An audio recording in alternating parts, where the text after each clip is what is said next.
If you want to become a great writer, you can learn way more from Kobe Bryant than you can learn from most writers. Real quick, for anybody who is somehow living under a rock, Kobe Bryant was one of the most successful basketball players of all time. He won 5 championships, scored 33,000 points over his 20-year career, and he outworked the competition every single day.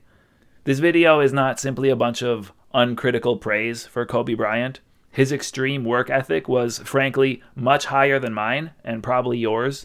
He was not a perfect guy. For example, he died because he pressured his pilot into flying VFR into IMC, which basically means flying blind in extremely difficult conditions. Like, he died of hating traffic, basically. But there's a lot we can learn from him.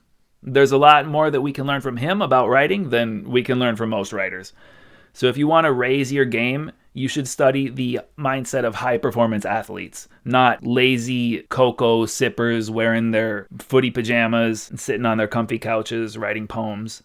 The first thing we're going to learn from him, drill like a maniac. Kobe must have just been naturally gifted, right? He just had innate talent. Nobody else had it, right? Yeah, maybe he did have mind-blowing levels of innate talent. But that's not the whole story. Regardless of innate talent, he outworked his teammates, his coworkers. This is where basic bitch writers will scream, "No, Brandon, you can't tell people they need to work hard. Being a writer is about unleashing the silly, cute butterflies in your soul and making a cup of hot cocoa and sitting on a comfy couch scribbling love notes to your kitty cat. Hard work isn't fun. That's toxic." Thank you for your help, Mr. Strawman. Drill after partying. So you and Kobe are teammates. You've been drafted by the Lakers. You guys have back-to-back games in Chicago this week. One game on Monday and another one on Tuesday. You're in Chicago. You can't go to Chicago and not party, right? After the game, Kobe tells you, look, let's just go back to the hotel and go to sleep. You don't listen. You won the game. You won the Monday night game. So after winning, you and all your teammates keep nagging Kobe to go party. So you hit up the local bars, the strip clubs, the tangerine asylums, the kryptonite factories, the Ninja Turtle farms. Why not? You won the game. Time to go party with the Ninja Turtles. And Kobe is coming too, right? Yeah, actually he is coming. He didn't want to come, but you pressured him into it. So after going out to the club, you get back to the hotel and fall asleep at 2 or 3 in the morning. And then you hear a knock on your door. Let's go! It jolts you out of your sleep. You're like, what? Time to go.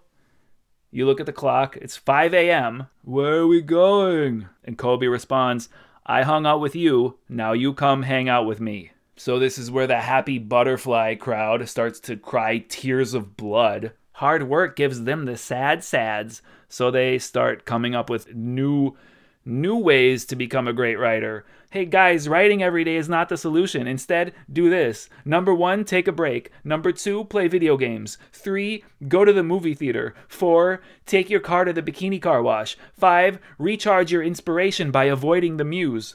So hey, cool, at least they're writing. Writing about how other writers should stop writing is still writing. It's interesting how they are still writing even though they tell you to stop writing. I wonder why they might do that. Another thing we can learn from Kobe is to drill after everybody else leaves.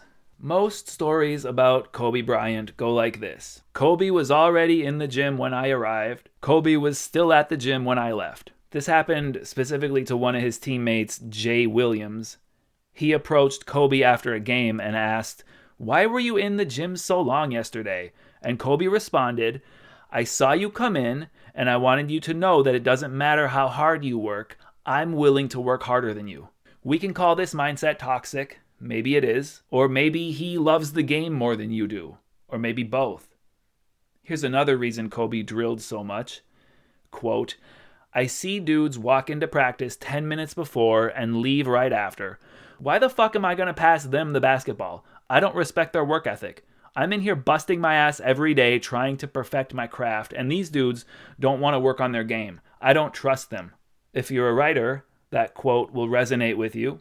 We write so much because we're trying to perfect our craft. If other people don't like that, too bad. Let them cry about it. You and I will still be writing. Kobe's mindset is, I want to be the best. Notice he didn't say, I want to balance my chakras and be satisfied with who I am and sip tea in the mountains of Peru. If that's your mindset, that's fine, but we're exploring Kobe's method here, not yours. Maybe there's a reason for that. Here's a Kobe quote that we should all tattoo on the insides of our eyeballs. If I have to fight to get you into the gym, that's a problem. You want players that are gym rats, players that want to be in the gym, that want to work. If you're lazy, I don't want to talk to you. I don't want to deal with you. You're going to make me feel dumber. This is how I feel every time I read articles or watch videos about balance and satisfaction. Why do you want me to stagnate? Why do you want other writers to stagnate? I'm not interested in stagnation. I'm interested in becoming better, smarter, stronger. Nobody who's satisfied and content learns anything. I'm here to learn, not to sit around and sip hot cocoa. Hot cocoa can't teach us anything. Comfort can't teach us anything. Comfort is toxic. So right now you should see the thumbnail that says comfort is the enemy. You can tap that if you want more about this topic. Subscribe if this video was helpful, and I'll see you next time.